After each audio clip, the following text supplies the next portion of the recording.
Weaving like DNA strands on a fascinating roller coaster of endless learning, experimentation, and discovery of technology, where the destination is not the end and the journey is the most fun.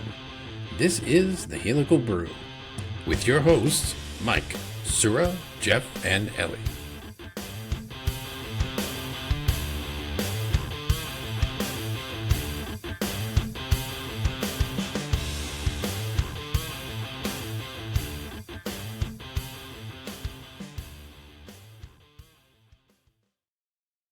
Well, hey there, and welcome to the Helical Brew, episode 5. We're here together once again, and really looking forward to this topic. We'll just say automation friendly in quotations and extrapolate from there. Lots to talk about. But first, again, episode 5 of Helical Brew. You can find us now on YouTube, youtube.com/@Helical Brew, or just search for Helical Brew on your favorite, as long as they're Spotify and iTunes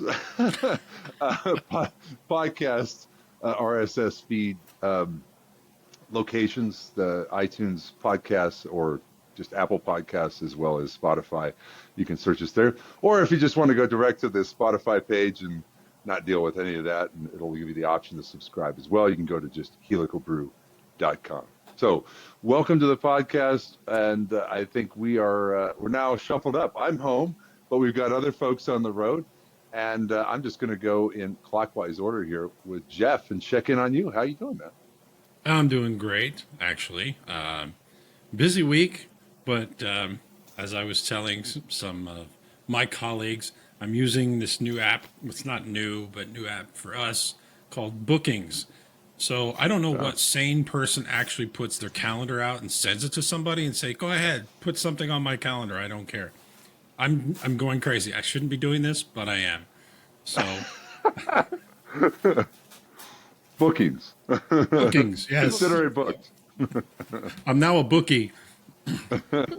All right. Well, you might be in the wrong state for that.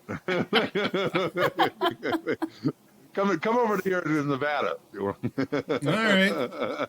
Mike's always trying to get us to go to Nevada. I'm always trying to sell Nevada. It's a pretty easy sale at the end of the day. I mean, it's 25 minutes from skiing, horses all over the place, right? I mean, in fact, you got to actually. Sponsored by Nevada.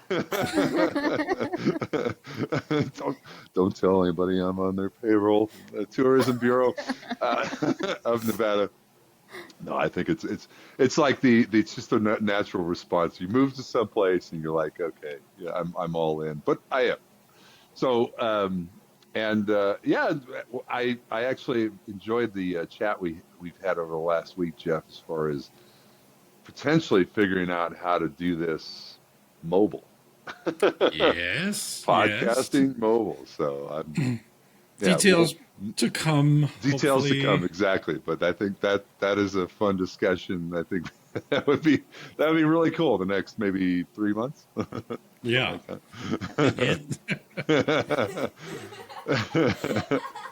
With all the events, I mean, well, there actually aren't that many events I think left in the year. There's I was going to mention that during this show. Future Labs coming up in Pennsylvania, Labs, yeah. right? And we've had already LRIG San Diego, LRIG San Francisco, and LRIG Boston. So those are out of the way, and yeah, pretty much it's a few more events, and also how could I forget LRIG Canada? Yeah. Social today hour we're hosting a social. Today, right? Very so very exciting, cool. yeah. Very exciting. And for those that don't know, LRIG Canada is the newest, pretty much, I think, of all the chapters, right? Still is. Yes, I think we are close. I mean, after us, New York chapter. Oh, New York was founded started. after you. Okay, all right. I think yes, kind of like seemed like about the same time. Yes. To be fair, it was about the same time. It was, but really, I mean, but yeah, LRIG Canada covering such a huge space, and always a fan of. Put me on the extremes: Montreal or Vancouver. Awesome. Yeah. And how about you, Elizabeth? How are you doing? Yeah, very good. I actually had a meeting with the LRIG group this week. We are planning all the socials that will happen in the different cities. So first is today with the LRIG chapter, well, the group in Vancouver. And then we are organizing as well the Montreal event that is probably going to be at the beginning of November, and starting to look into locations for the social for Toronto. So a lot of interest. Is really cool to see how the community has come together in such a short period of time, I would say. So much interest from vendors and actual scientists and technology users that are requesting more of these events. So that's why we have to involve a lot of volunteers and more people to help us out to organize all these events, because it takes a lot of effort and it's all volunteering job. But it's really great to see how much engagement we're having at this point. So yeah, and from going to LRIG in New England, that was a very good event, and turned around the attendee, the number of attendees that we had was, I think, one of the best all over these years. So all of these chapters are gaining more momentum right now. I think it's because they're bringing such a great content and a lot of good talks, and the interaction with vendors that is always great to see face to face from at least once a year. So I think that SLAS it's looking really good for the next year in San Diego. Hey, Fantastic. I'll volunteer. If you need someone to set up a chapter in every major hockey city in Canada, the social event will be the Montreal Canadiens, Toronto Maple Leafs, Winnipeg Jets, Edmonton Oilers, Calgary Flames, and the Vancouver Canucks. I'm I in. was wondering if the Calgary Flames are going to make it to that list. Well, Jeff, someone is interested in talking to you with the Midwest chapter. So they Oh, might be okay. reaching out to you soon. I'll book them. I'll send them my Yeah, send them bookings. your booking. Local events with larger events, I think, in the mix. Less frequently, but larger events. I think it's a fantastic formula. It's great to see it coming together. And coming to us from my old stomping grounds, up like as of 6 months ago, Bay Area. How are you doing, sir? I'm doing good. I am finally in a hotel, just competing with Mike's hotel background, trying to block out all the stuff I with my have two hotels jacket. to your one hotel. Yep, it's like, yeah, exactly. catch up Trying to to you. figure out, finding things to stack your computer on or whatever you need to get the Yep, the camera at the lighting right of angle. this side of my face is darker than this. But hey, I'm here. Wait a minute, this lamp wasn't meant to move. Oh, now it is. Okay, here we go. We'll put it over here. Yeah, I know it, but yeah, you can't beat the photograph in the background. You got the nice of course the lovely Golden Yeah. Gate Bridge. And we're right on the marina here in Oakland, so it's really nice. Yeah, no, nice spot. Nice. I know the area. It's a good spot. I was over in the suburbs, 30 minutes away, but Oakland was always I would say a lot easier to get to in general by car or by train. So I went there much more frequently than I went to San Francisco, just because of that darn tunnel, right? Once you do that, you're like, okay, it's add another hour to your journey. But yeah. Well, when I lived in San Francisco, if you had to take a bridge or leave in any way other than walking, we don't visit those cities. Fremont? What? No. Yeah, well, I can recall many conversations when I first moved to California with people on the peninsula, and they're like, Dublin, what? Ireland? No, the far and distant land of Dublin, California, just on the other side of the bay there. Yeah, but it's on the other side, I think it's more likely to go to actual Dublin. Oh, I to go over Dublin. that bridge. That's why I've never been there. I see. Yeah, no, I totally get it. It's in the Bay Or Area. if they say they're from San Francisco, it's like, where in San Francisco? Oh, over in Castro Valley. I'm like, so you're not from San Francisco. Yes, I had to explain that. Yeah, people have learned. Hate Ashbury versus Castro Valley. You find that well-traveled people ask that question twice. Are you sure you mean San Francisco? Awesome. Yeah, no, I miss it. I do miss it. I mean, it was what, 23 years. So it was a lot of time there. And yeah, the funny thing is my commute just kept getting longer and longer and longer. I was like, I started with a commute. I could ride my bike to work. I ended with one that was, from Dublin all the way to the Googleplex in Mountain View, which was, an hour and a half at least. Well, I think we all have something to say about today's topic, the automation friendly. This came up recently with um, an instrument, as it had the word automated, an instrument with the word automated in the name, formal trademarked name. But somehow it was a bit of an acrobatic process to get the plate in and out of the instrument. So sometimes automated means different things in I think different contexts, as we all know. But I also wanted to touch on the software side of it too. Automation friendly software. I mean, we've heard that too, to say, okay, well, you can just walk away, or you can, what does that mean? But I figured we start with Jeff and yes, because as far as you, I know you've been on the other side of that all too many times with instrumentation and trying to make it work in an automated system and deploying your own automation before you jump to the vendor side of things. But you're now in that position where you can kind of relate. But what's your favorite example of automation friendly? Well, when we've done this integration already, but a customer had wanted to use a Helical Rotanta centrifuge. Ah, yes. Which, as we know, is about, I don't know, 1.5 meters deep. I'm Yeah. joking, of course, but it's way down in there. So how are you going to compensate that with these killer PF400 robots from Brooks Automation? No sponsorship implied there. But those are fantastic robots. Well, how are you going to compensate that? I have to go 12 inches deep to get a plate in there, and the robot's not going to do that. Hello, plate. Where are you? Exactly. Just open here and let fall in. Hopefully you hit the target. Yeah. So the fortunate thing is you can kind of work yourself around that issue by designing fingers that are that long, but now that you Walrus have to right there. Exactly. Walrus, walrus tusks. You got tusks on a PF400. But we're able to work around that, but now that compensates or makes things difficult for other parts of the system as well. So you're accommodating this, what I would call the 0.01% instrument in the entire system. Yeah. And then everything else has to say, okay, fine, I bow down to you.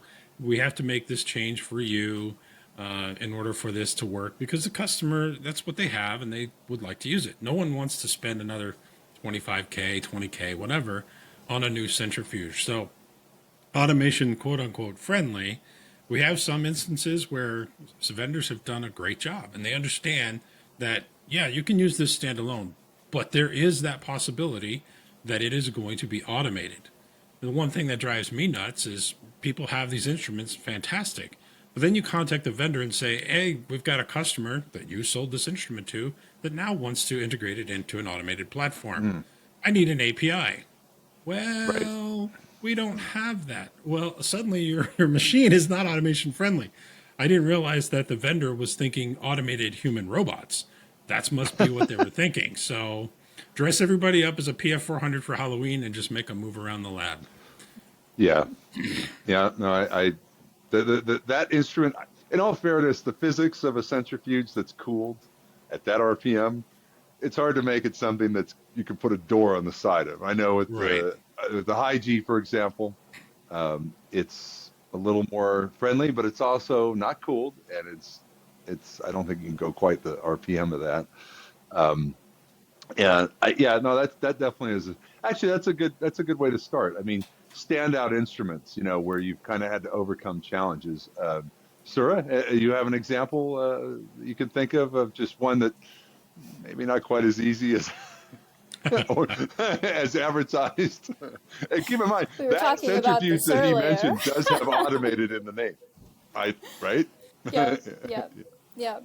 And I think that's what gets me, right, is that when you have people sort of picking hardware that, you know, they're trusting the vendor, they're trusting the description, and maybe they don't know off the bat what they're using, it's really tricky because they could end up with something, to Jeff's point, where you don't have access to the API, you can't really easily automate it, you don't know how to automate it because you've not automated things like, you know, changing fingers on the precise arms that are amazing before.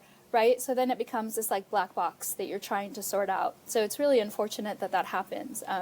We had an instance where we had a platform that we were designing and we didn't have a lot of budget. And so they were trying to make use of equipment that was already there. And a scientist said, well, this dPCR machine is automation friendly. I bought it for that reason. But this machine had a huge top that opened via a button on the front, right? And you can have the software control it so that it opens. But then you have to figure out how the robot arm is going to get past this big plastic piece, right? So you have to have different approaches. And then the nest is lower behind that big button. So then these 3-4 well PCR plates are kind of stuck in this nest. So their solution, when I called them, was to buy an aluminum like nest that you can put in the nest that has springs. And the thought is when this lid closes, it applies pressure, and when it opens, the plate will spring up.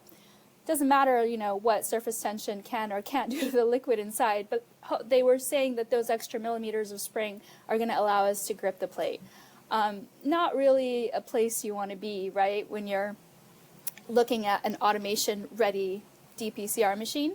We figured it out, right, by machining fingers to go on our PF400 and trying different approaches, which meant we had to place the thing differently in the work cell.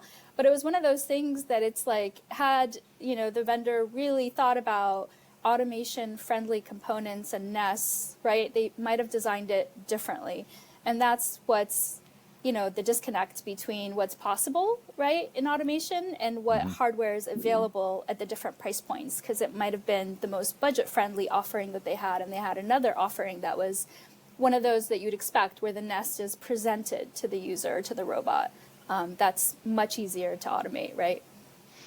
Yeah, and long in the tooth is a term that can apply to a lot of instrumentation in the industry, and it's not the fault of the instrument. I mean, sometimes a really great design can go a long way. But that doesn't mean the box around it, right, can survive. I mean, a clamshell of any kind in automation, it's got to be if you get into like industrial automation, a mechanism like that, there's got to be a really good reason for it. In fact, electronics test is very similar, and they've made that work. It works really, really good because they have a centering mechanism and all these things, and they're not dealing with things that are plastic that You get need to stuck. stop moving. Go. You know, dealing with plastic things that are going to have, you know, I know PCR machines, right? You have that, like that plate is really pressed into that nest, right? And you've got now a robot's got to remove it, and you've got variable forces and things like that. It's why you look at the truly automated or automation-friendly PCR machines. They're not clamshells; they're boxes, and it does all that stuff internally automatically. It's like prying the plate away, you know, so that by the time it gets to the nest, it's ready to go. But totally, I mean, the path to automation sometimes involves tweaking an instrument over time. And at some point, you know, you say, well, let's just redesign it. But sometimes it does that decision doesn't come early enough. And another one that comes to mind, Elizabeth, I know this comes up periodically for you, and one of my favorite instruments to automate, because it is kind of each one is a little bit of a unique challenge, but they're all doable. Like you can always get there, is LCMS, right? Get into the mass spec space. I find that to be a really cool area because the instrument costs a lot of money. It's very powerful. It has a lot of application, but it's also, you're moving, the way it deals with samples is very different from the way the rest of the instrumentation deals with samples. And you have to make, you know, somewhere there has to be a conversion. I always think back to one of my favorites, the Agilent Rapid Fire, right, which had that high speed, you know, plate picking system. And but we've seen over the years, right? I mean, more and more auto sampling systems, or the desire to connect these auto sampling systems to robots and lab automation. But you see that a fair amount, right? Yes, we do. And well, one example that I had recently, that I had to visit the customer side to go and look at their requirements and the devices that they wanted to integrate. And it was, I have a series of questions for them, like how do you interact with the instrument when it's not in the automation system? And how do you service the equipment as well? Do you need access from the side, from the back, from the front? How do you set up the run before you start? And with that, I discovered that multiple of those devices were not going to be compatible with the automation. And I said, the robot can load the plate, but you have to figure out how to open the door, close the door, load the cartridges, and all the things that they needed to be loaded prior to the run. You need access to the front. So they didn't even know how the service of the equipment, because they said the vendor does servicing for the equipment.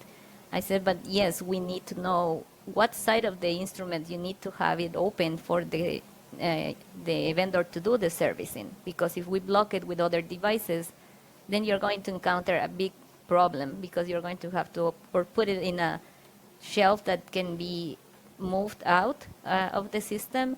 And so there are so many considerations that the end user don't really think about. They just believe that any device that they have in the lab can be put into an automated system. And some of them, we have become creative, like your example that, some devices we can build some custom, doors or shovels or something that can help loading the nests. So the integrators have become a lot more creative that way, but then you're getting into custom integration, and that adds a lot of cost into the project. So you're buying a device probably at a lower cost that is not automation ready, that you will have to customize as well, with the risks of losing warranty on those very expensive devices. Yep. So the best option is that when you're going through the purchasing of the equipment that you want to integrate, that you are sure, or you talk to the vendor and understand what are the options of integration, because you want to use the robot to load and also the software to communicate to these devices. So it was very interesting experience that I had, kind of the education part on this topic and many others that come with integration, like how the software connects, how the robot interacts with the system. We, of course, offer customization. A lot of times the engineers are, very creative to be able, like Sura was saying, to build a solution that can work for the system, but yet then there are risks associated with that. And there are devices that are definitely not possible to integrate. Yeah, that dreaded word, the one-off, or the only one of its kind, or this has never been done before. Yes, and in sales, you don't Always want great to thing to hear tell. before you. Oh yeah. Yeah, no, Well, it's yeah, like you you don't could want to do tell the anything. customer. It's just, yeah. Go ahead. Sorry. Yeah, you don't want to tell the customer, you can't do this, and it's Yeah, a of bad course not. feeling that That's not our. but We're you not have to wired be for that. true Yeah. to your word, and you cannot um, you cannot say or offer something that it's actually not doable. And I try to be as honest as possible at the beginning and say, you might want to go and reconsider your workflow, find another device that is actually automation friendly and that will minimize the risks of the entire project. Yeah. Yeah, and it's not like we can't do it, right? Like, you can do anything you can imagine. It's just, like you said, there's an associated cost point. And when you're looking at two pieces of devices and the word automated is increasing that price point, but you aren't thinking about the future, and you're just like, well, I'm doing manual workflows now, then that price point becomes much lower than the cost of customization and integration that go along with a piece of hardware that's not ready for that, right? Exactly. So true. Yeah. Elizabeth brought up a great point, which is one of the questions that we ask of, excuse me, of, well, do you need access to this? And invariably, high percentage, I'm talking like 90 percentile, the answer is yes. Well, you ask the question, automation friendly. Well, why do you need that? Because we have people who just come in and use these instruments on a work cell system. Okay.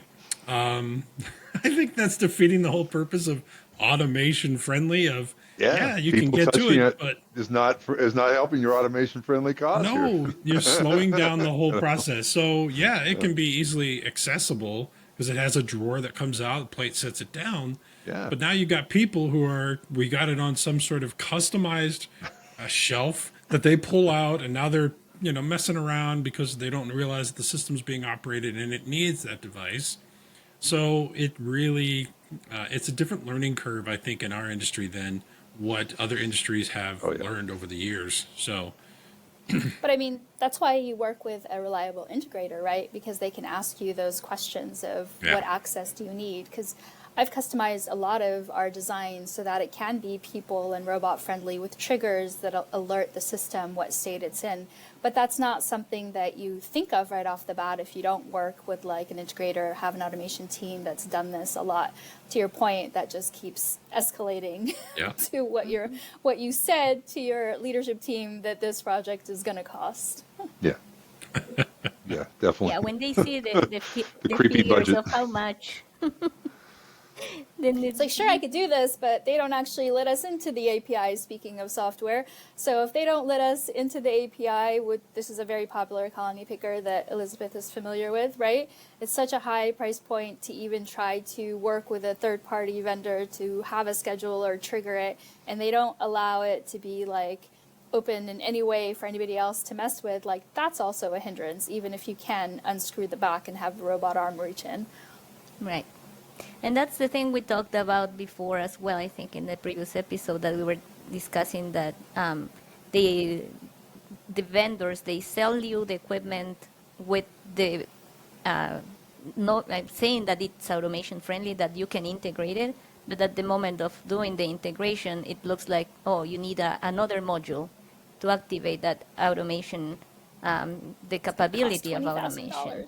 Exactly. Yes. And you have not at least put that in your budget at all. So that blocks a lot of the projects that are, in progress. And I think that comes from, the vendors have to be really to educate their customers so they can actually, when they go to other vendors as well, ask the right questions.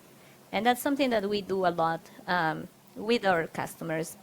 Part of the trust that we are building with them is like, we want to know every part of the process, what you're going to need.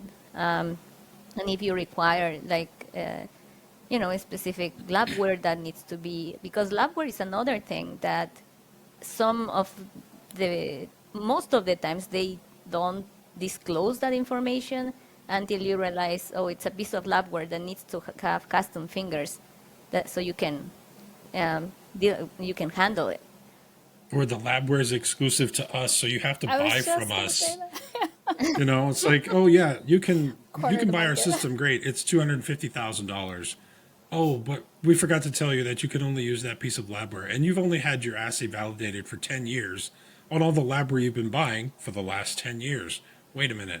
Now I got to And it's $500. And yeah, it's $100 a plate, 10 grand a case. I'm like, what? So again, you're right. Even though there's an SBS standard, size, height, whatever, that doesn't necessarily mean that it's always automation friendly. But I mean, hashtag not to throw anyone under the bus. I feel like Here it comes.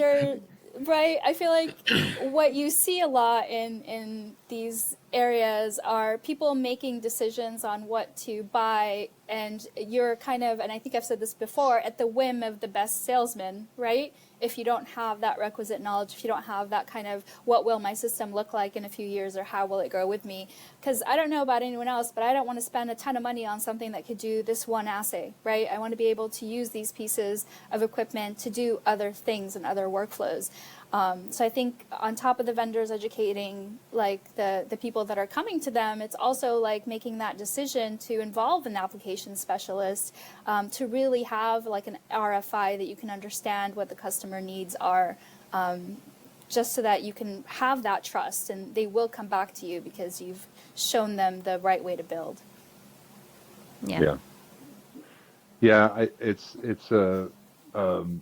It's a lead by example thing. I think, we've seen that in the industry where, it starts with somebody comes up with a concept and somebody else improves upon it, right? But a lot of the times these ideas and these innovations are not coming from the source necessarily, right? They're coming from outside. Better ways to use this status quo. But I find, and software is just one of those things that kind of comes along with it for the ride. I feel like where, okay, the hardware we've integrated, but now I actually have to connect with it. And so, yeah, you can still automate the instrument and you can still work with it mechanically, but then you're siloed still, like maybe unnecessarily so, because that's where that automation friendly question for me comes up on the software side too, to say, hey, look, let's make it, seamless so we have fewer user interfaces for the user to interact with, right? I mean, I've walked up to systems that had one scheduling software, but still 5 other daily interactive, or if you're going to use the system, you have to work with those user interfaces, log into each computer. I mean, there just seems like for a lot of these, so many better ways to just set it up and trigger that instrument, remotely or work with it remotely and give companies or providers the power to integrate it into one environment. And maybe the web will take us there, right? In our last cloud infrastructure conversation where you can have, just put it on the network and now you have this cloud infrastructure and API, you can talk to the instrument directly, whether it be data or control. But yeah, it's definitely a fun one, but robots are in the same boat, right? When you look at a robot, the ability to, yes, it's designed for automation, but how you can deploy it is very different across the board. And some are meant to be in, let's say, lab automation environments, and some are not meant to be because of the mechanics of it, but also software-wise too, right? If you're having to work within the robot, bring out that teach pendant, as we all know, the classic teach pendant. That is automation friendly in joystick. Some universe. It is. It really is, but maybe not in the one we're in most of the time. So, just a heads up, a very large television is about to be delivered, and I did not expect it to come now. That's your pick of the day. Yes, it's television. So I will probably have to skedaddle for like 10 minutes or 5 minutes or so, and then come back. But yeah, so I automation friendly. I mean, well, we could talk about on the software side. I mean, let's be honest. The users are going to tell you exactly what the software needs to do. Now, is it unique to their specific needs? Right? It needs to do, right? And it's kind of like this. Again, we mentioned it earlier, one-off, but no one else has ever asked me for that. But you can get a lot of good ideas that you can now integrate into the software. I think what you wind up running into is you make your software pretty powerful and you've got all of this knowledge built into it. Now, are you pricing yourself out of a particular market, or where it's because you're trying to recoup some of that return on the investment? Everything's piled into it. It's just one massive package. Now it's like, I can't charge anything less than $X, when previously they were, buying a lot of it at $Y. Yeah. Now, is it modular? Do you make it more automation friendly to say, hey, you don't necessarily need this module, but it's here if you need it, and then we'll plug it in if you need it. Just buy that. You've already bought the core. Let's buy this. Yeah. And now you have that functionality. So it's kind of piecemealing it together, if you will. So software has a huge part to play in that. And that gets into the reliability factor. I mean, if the hardware is piecemeal together and the software is piecemeal together, I mean, you end up with something it's not readily supported on a Frankenstein. Yes, right? I was going to say that. It's not going to be Something if you call into the vendor and say I need support, and they're like, I don't remember, did we do that? You know, What's the serial number? It's like Like, you did what 001. now? you know, to there's support probably what only now? one of them. what I'm But I mean, seeing. recouping your. Sorry, go ahead, Elizabeth. No, sorry about that. What I was seeing lately is a lot of people trying to develop and create their workflows, and I find software can be a really good tool at that moment because you can start doing simulation and actually testing some of the devices and see the connectivity. And we can allow that with our software. So you can have a couple of connections active that you actually see how the performance and the driver works for that device, and they can start developing their workflow. And I have been actually I'm talking to several customers right now that are looking at using Genera as a tool for this initial part of their process. And then they will obviously, they are able to upgrade and buy more devices or connections for the system. But they are starting from designing and optimizing their workflows. And I really had that conversation with one of our customers that I noticed that there were a lot of unknowns, and things can, if the instruments change, the footprint will change. So I much rather have them using the tool of the simulation and Genera, that they can create their workflow and then decide on their equipment and validate and get to the point of, okay, now I'm buying the solution that I need. Still knowing that they can change things on the fly, and actually many customers have also talking to them, they say, from the time that we buy the system until they deploy the system, requirements already have changed. So in between that time, if the vendor takes like 6 months or a year to deploy a system that they are buying, most likely that system will not work for what the requirements that they have. So it's very important to provide these tools ahead of time. And like, again, I always emphasize on educating and giving them the options and making sure that they are deciding for the right path rather than selling them something that at the end won't work for them. Totally get it. Yeah.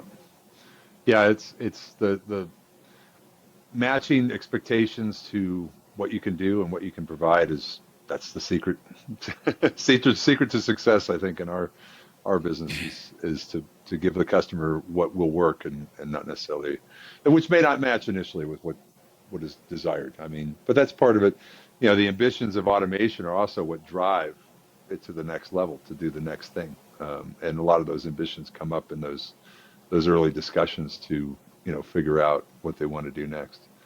Yeah, I'm looking forward to. I feel like it's coming. Like there's a lot of major instrument platforms that are getting redesigned and redeveloped right now. I mean, it takes time. A lot of these instruments, they took years to develop. If you think about it, right? So it's not like stuff happens overnight. Do the best they can. But I do feel like we're in a place where we're seeing new designs come out and more automation friendly hardware that was built on requirements that came from a heavy automation user, which is always a good thing. I think when you can do that. I mean, handling plates is one thing, but there's so many different sample types coming up now, and vials and flasks, for cell culture, right? It's a totally different thing, but often getting linked to these automation systems that we're seeing. Hashtag another episode. Hashtag another episode. What's coming next, right? What's out there? Sponsors invited right now. But Jeff had a really good point when he was talking about software. I think a lot of things that are happening right now is this conversation of recouping costs on innovation, right? And a lot of the cost models currently put that like on the client for other development or other software that they're doing, which then becomes part of the portfolio that they sell to other clients or customers. So I'm seeing a lot of that where you have to sort of balance your need for like new software or modifications to software that the vendor you're working with doesn't have, and what that cost point looks like for them to develop it exclusively for you, but then turn around and sell it to everyone else. So you're kind of taking that burden. I think a lot of the vendors that I have high trust with have a cost model that takes that into account and takes on some of the costs, knowing that whatever they develop is going to be sort of split in that way, even though it's for you.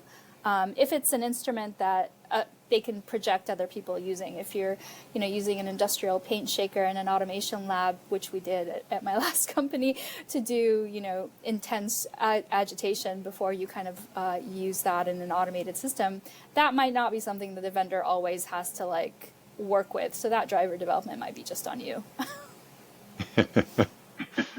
Yeah, there's a lot of. I'm hearing my echo for some reason. I'm not sure where that came from. Yeah, me too. Somebody's speaker come on? Okay. Anyway, I think the decision to make something into a product can also be addressed. I see this in the product management side of things. Looks like my TV's here. Sorry. I will be back. Continue. I will be back. Sorry about that. No problem. I think there's a way to pause the recording. Yeah. Well, we could kind of move into that next transition of the topic we're going to discuss for today was podcasting in general. And after 5 episodes now, what have we learned? And what are we scratching our heads going, I don't know how... Why does Riverside not have a blur background on PC? That would be terrific. How many companies can we throw under the bus today? Oh my goodness, we've had a lot. But no, I mean, what have we learned from our foray into podcasting? Yeah, it's a specific topic for us, but podcasting is podcasting. You still have audio, you still have video in our case, and the things that you don't think about other than outside of a Zoom call, which is easy. Okay, get on Zoom, get on Teams, turn on the camera or not, which is most of the time in many meetings that we have, at least internal. No one uses their cameras anymore. But we've had to become video, audio natives because of the pandemic, right? That's how we did business. So we had to learn pretty quickly. But, sir, I'll let you try to answer first. What have you learned from our jump into the deep end on podcasting? Yeah, actually, as awful as 2020 was with the pandemic, it really was amazing to see how society pivoted to still, engage with each other on different platforms that have now become sort of the norm. We used to think that mortar and pestle was the only way to do business, and now we actually see successful hybrid models, right? My own company is, hybrid, requires 2 days on-site a week. It requires like cameras on for everyone, and it's really built this really good environment of being able to do work together and work apart and still have that interaction. I think from our podcast journey, you don't really think about a lot of things that go into a podcast when you're watching it, right? Like having some topics to discuss ahead of time, queuing up potential guest presenters.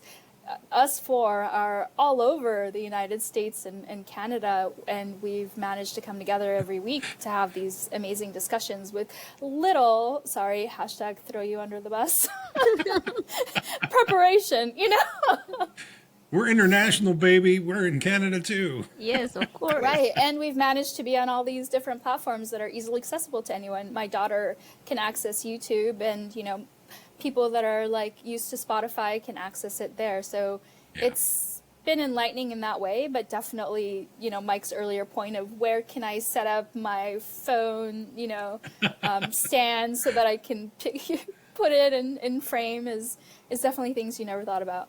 Do I have the light correct in a hotel room? In your case, for this week anyway, do I have a light that I can use? I don't know. No, I gotta Yeah. pull And this what do you over mean I here. have to wear makeup? I don't ever wear makeup.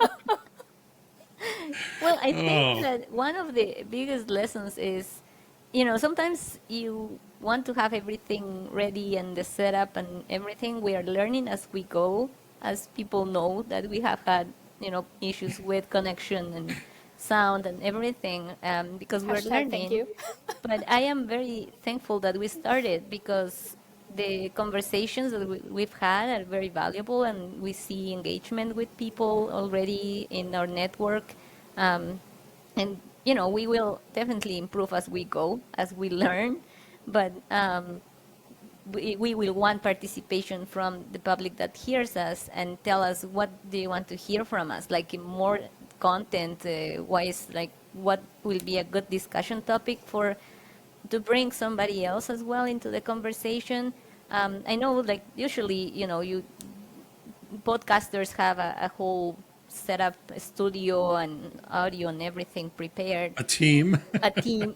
Well, producers, yeah, directors. We're not there yet. We're not there we yet. will get there, and we'll promise the people that are listening to us that things are going to improve as we go because of the learning curve that we're going through.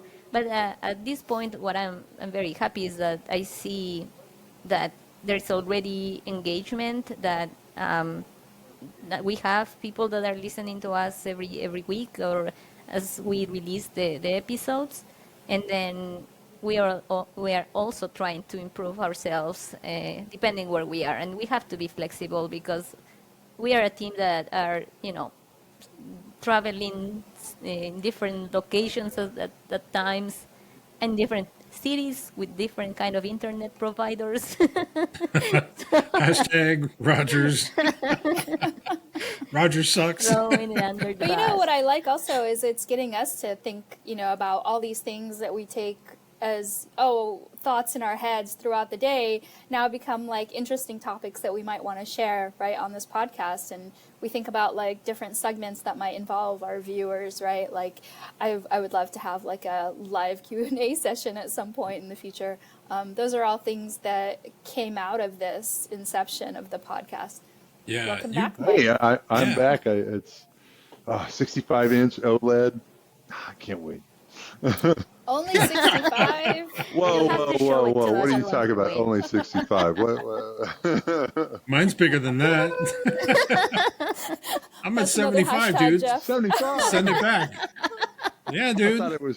Hashtag 10 more 86. inches. I thought it was throwing. Hashtag I thought it was throwing down hashtag 10 here. more inches. Oh man. Goodness gracious. But anyway, Mike, to fill you in, I don't know if you heard anything, I but didn't hear we're anything. kind of at the what did we learn in our first 5 episodes of podcasting and how this came about, and just kind of like a brain dump of Yeah. Sura brought up great points of because of the 2020 situation in the country, how we had to work differently, and suddenly we all became digital camera experts. Oh, yeah. As we were hashing through it, but now it's expert. Yeah, everything's air quotes. Name of the Now show it's right there. ubiquitous. It's Got ubiquitous. the happy Helical hour Brew. to- Done. Hashtag air This one's quotes. easy. So since we've been doing this, what have you learned? Oh gosh, I mean, I think so. Well, since we've been doing this, I think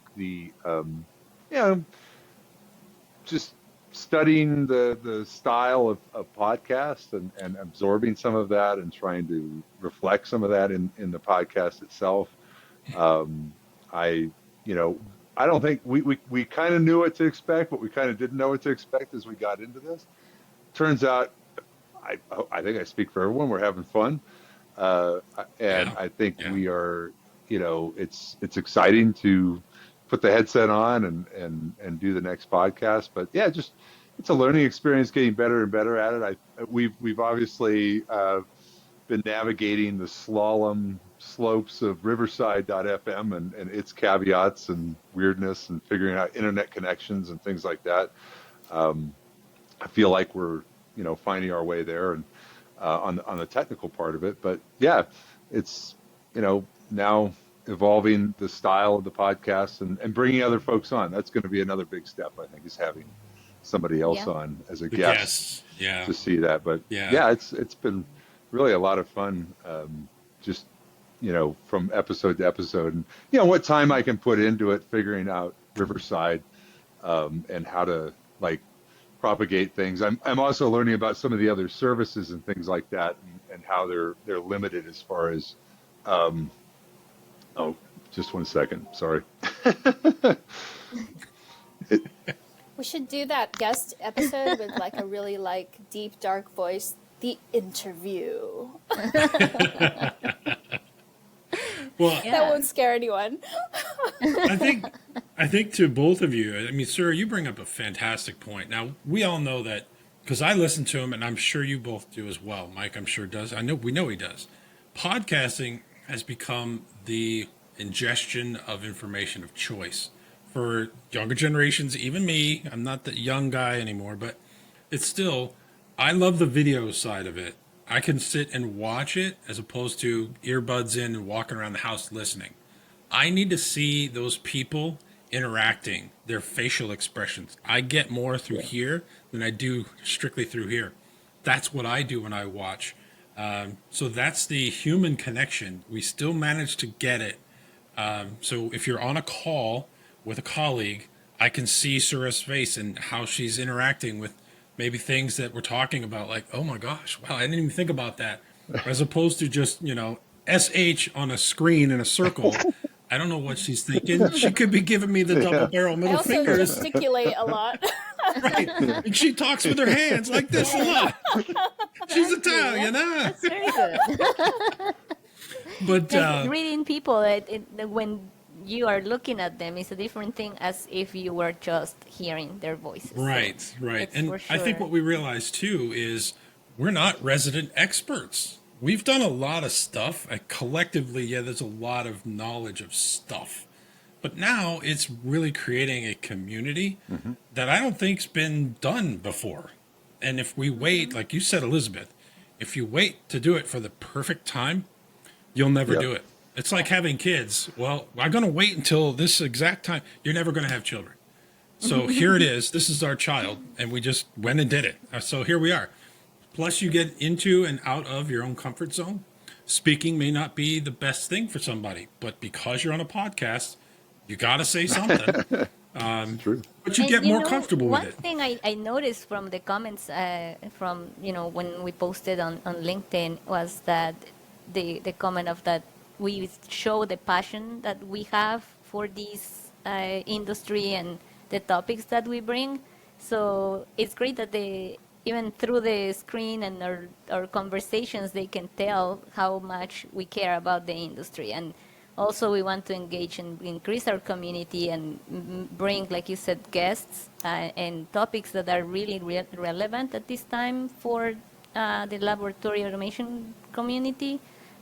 Hopefully, we can engage with people that are, in the LRIG groups that are also in SLAS, so they can come over and talk to us and see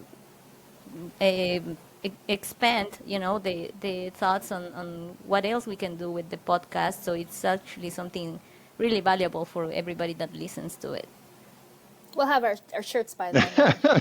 Swag is on the way. We will have swag soon. And Yes, it is worth noting that we will have a all the branding, logo in creation. the logo Exactly. it will originate so many other aspects, including our And our own hashtag. hashtags. That's right. the hashtags and That's right. That should have been the topic of today. I think we said it so many times. Can you imagine? We have, Can you haven't imagine we? that we're walking around one of these events that we've talked about, and like somebody's got this shirt on. Imagine that moment. Imagine that moment. Like, It's a conversation way. starter. We'll at least have stickers in time for SLAS. I'd love to get that going. that would be awesome. well, this what is it? It was one of the companies at the LRIG in San Diego had like a pile of stickers on their table, and it turns out somebody, Integra, I think, right? Tegra or They had a bunch of maybe it stickers. was. It's just but it turns out somebody at the company loves designing stickers. And I mean, they must really like doing stickers because there's 100 different designs in the pile. So they you know, Yeah, that was them. like what? So it's clearly something that I think it's a passion we can turn into a podcast. So I think that's the most fun part about it and the learning process. So Now on Etsy.com. that's right. We're going to have to employ one of those. That's right. Services that can like take a logo and make it into anything: coffee mug, pen, stickers, you name it. You know, Custom Amazon ink. does that. They do. Custom ink. We're looking for sponsorship. Yeah. You know. We got our Poway Polo shirts through Okay. Amazon.com. So I mean, it's like the perfect opportunity for one of those companies that's maybe some corner of the country, right? They can now offer their branding services anywhere in the country or anywhere in the world if they want to through Amazon. I'm sure Amazon's taken a healthy cut of the whole thing, Oh, for yeah. sure. you know. Yeah. But Not Because they're hurting yet. for money. yeah, Mike. they hurting are for money, seriously right? hurting for money. Yeah, like Bezos's alimony payments are expensive. Oh. Shots fired. Yeah. yeah. Well, it seems they all have a little bit of that going on. Elon Musk, Jeff Bezos. Yeah, the list goes on and on. But it doesn't seem like it's a problem because I'll see some picture posted on the news of on a yacht somewhere around the world. Yeah. Seems like it's doing He it. still owns all the yacht. Yeah. Well, we are coming up on close to an hour. We can, I think, Pick of the week. we can hit the pick of the week, and there's plenty more. The automation friendly, in quotes, will come up, I think, often. That'll be one of those. That's just one of those that keeps on going. There's so many examples, but I think we hit on some of the best ones today. We're going to start a vendor shit list. Or we will be on the vendor Right. show. That too. We're never going to work with those guys again. We'll be on their podcast. Hey, this is what an unsponsored Cease and desist letters are This is an coming. unsponsored podcast. So You get what you get. remember that ad? They're Volvo. They're boxy, but they're good. Yeah. I love that. Well, I'll start. I mean, I've been wanting to talk about my pick of the week since yesterday when I decided to hit the pick of the week. There's a company called Teenage Engineering.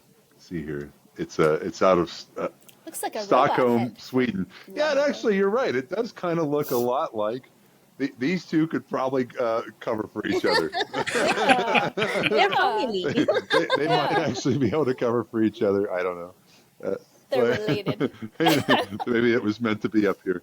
But this is called the OB4 from Teenage Engineering. And what these guys have a thing for tape in the recording. If you remember back in, of course, the 80s, which I clearly do, the idea of tape, right? This thing that's constantly moving and turning that you can actually tinker with time digitally. So this is just the radio that's playing on here right now. And Oh, how cool! it's You're controlling constantly, it like a tape it's recorder. basically constantly, no matter what's playing through this, and it could be through a 3.5 jack, it could be through Bluetooth, it could be through, you name it, right? I mean, it's got all these sources. It's constantly recording whatever that is. And what you can do with that is you can actually create loops. So you can, I just recorded a loop, a simple loop. You can see it's spinning backwards really quickly, and okay. and you can sit there and play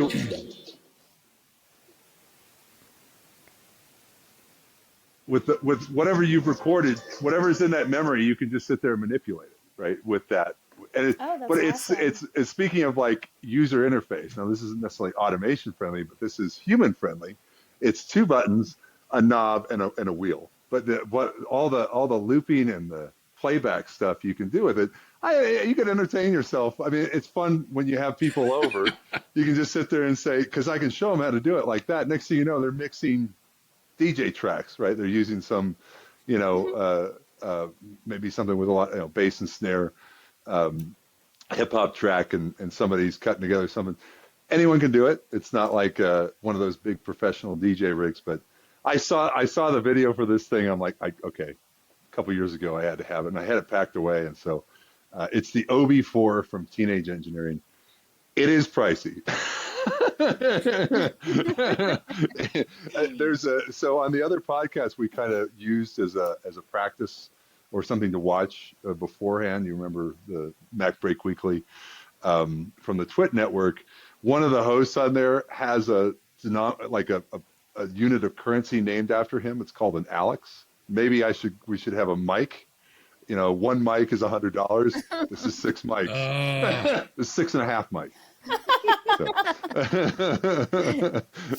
So they would, instead of discussing dollars, they would just discuss Alexes. Okay, how many Alexes is this one? Because he was the one who was constantly putting, and I'm not going to be this is an exception, but he was the one constantly putting stuff on. I was like, oh, my pick of the week, something that's $2,000. Okay. So anyway, but yeah, from it's a lot of mics. Exactly. That's a lot of mics. So I can see Mike going on tour as an opening act for that DJ. Who's got the big mouse head? I forget what he's got a mouse. But his DJ name's going to be Big Mo. Dead Mouse. Dead Mouse. Yeah. Dead Mouse. That's it. You know where he's from? Is he Very U.S.? close to somebody on this podcast. It's got to be Sura. No, Berkeley? he's Canadian. No? He's from Toronto. Oh. He's from Okay. Toronto. And the reason I know that is you ever had one of these, or you ever seen one of these coffee with famous people? Like Seinfeld went out and had coffee with the President Obama, one time, right, at the White House. Or Bill Gates going out and having coffee with somebody. It's just coffee with famous people. Anyway, he was on it, and he was in his own Ferrari taking Rob Ford, the former and now late mayor of Toronto, around in his car, reflecting on the old days. Oh, wow. Yeah. I thought you were going to say Bill Gates. I'm like, that's an odd comment. No. Yeah, this is two Torontonians. I can definitely see them too. Yeah. Rob Ford and Elizabeth knows the story of Rob Ford. It's a rough one. It's a rough one. Oh I yeah. have to look that up. Yeah. We won't get into how he was a podcast. functioning mayor is mind blowing. That's yes, but quite the character. That kind of story. Only in Wow. Toronto, as they say. quite Only in Toronto. It's like, whoa, that's our mayor. Okay, well anyway, that's my pick of the week. The OB4 from Teenage Engineering. Anyone else have I've got one. I've had it for a little while now, but I've got this DJI Osmo. Ooh. And yeah, okay, it's Nice. just it's like a GoPro type, right? But it's from Yeah. DJI. Now, what I didn't realize at the time, I'm going to turn this back on real quick, was, yes, this does everything that you can see that. Now, you can switch screens. If I double tap on that screen, I can see myself in that screen. See Like myself. I see Mike right there. That would be him. It's a Or, pretty cool shot. So I could do that. All right. But what I can do is it has a what's called an app on the phone, and I don't know if the other vendor has this or not, but this actually puts out a Wi-Fi network. Oh. So my phone is saying, hey, do you want this to join, the phone to join this network? So if I say, yes, I'm joining, now I'm connecting, and pretty soon... Can operate it from your Okay, phone. come on. Yeah, you can see the actual image. Here we go. Let's go to the camera portion. Okay, so now you see that image, right? You can see me. Okay, and now you see That's yourselves. cool.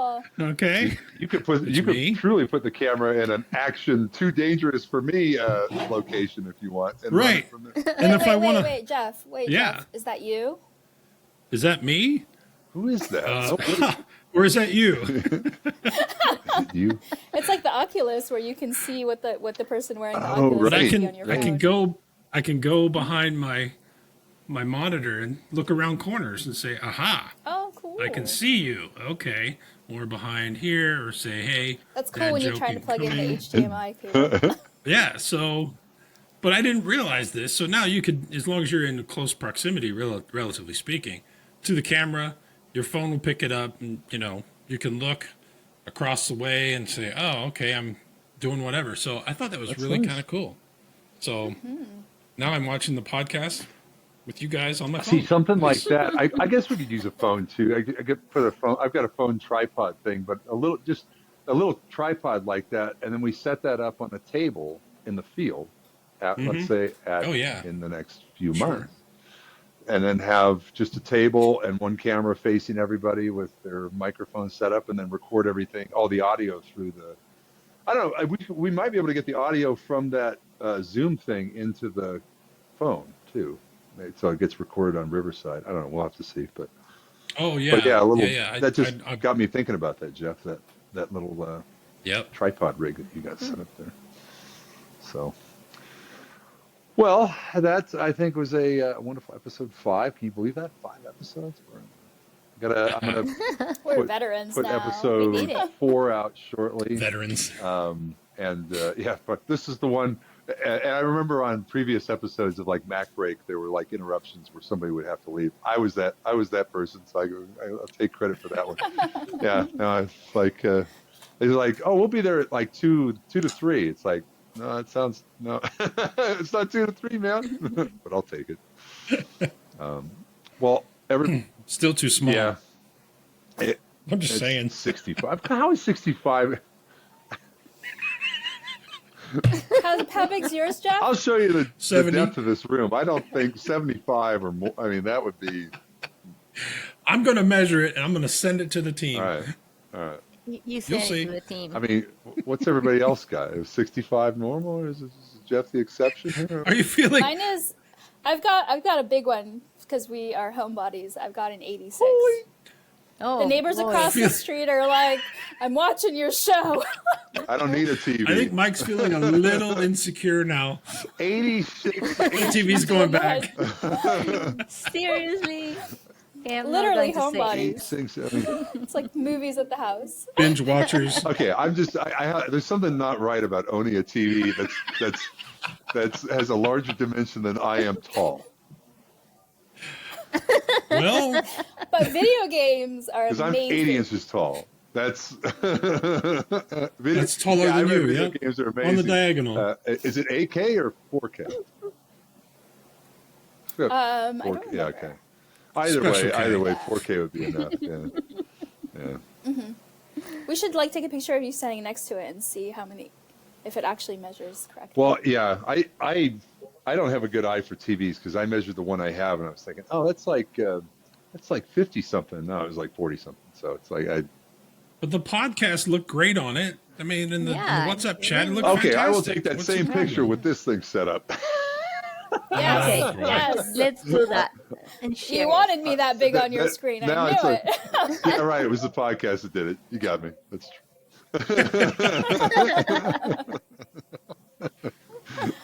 All right. Well, more episodes to come, and you can always check them out on Spotify and iTunes podcasts, and now YouTube at Helical Brew or helicalbrew.com. So until next time, keep on brewing. Thank you for joining us on the Helical Brew podcast. We're glad to have you with us. If you'd like to watch more episodes, visit helicalbrew.com. That's helicalbrew.com.